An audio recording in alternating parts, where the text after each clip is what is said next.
Баршаңызға сәлем, менің YouTube каналыма қош келдіңіздер. Бүгінгі видеомда оқушыларымды сабақ үстінде қалай бағалаймын, сол туралы айтатын боламын.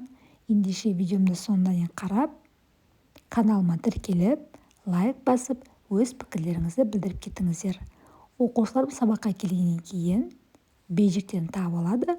Бұл бейжікте оқушылардың номерлері және өздерінің суреттері белгіленген.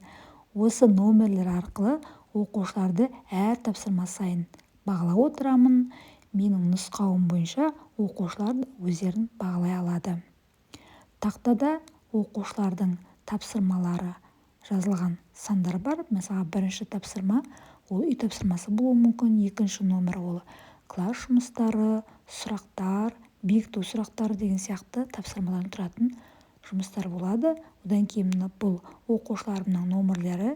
Бірінші номердегі ол қыз бала, екінші номерде қыз бала, үшінші, төртінші номерделер бұл қатарында отыратын ер балалар. Осылайша оқушылардың барлығының номерлері бар және ол бейжіктерінде де сол номерлер бар. Осылайша 15 номерді жазып қойған болатынмын және оқушыларды қызыл, жасыл, сары түспен бағалап отырамын. Қызыл түс бұл оқушыларды мүлдем сабаққа дайындалмай келгендігін белгілейді. Жасыл түспенен оқушылардың жақсы жұмыс жасап отырғандығын анықтаймын және сары түс өте жақсы, белсенді, дұрыс орында отырған оқушылар үшін қойылады. Осындай жұмыс арқылы оқушыларда өздерінің қаншалықты деңгейде келе жатқандығын көреді және соңғы тапсырмадан кейін оқушыларға сол күнге формативтік баға қойылады.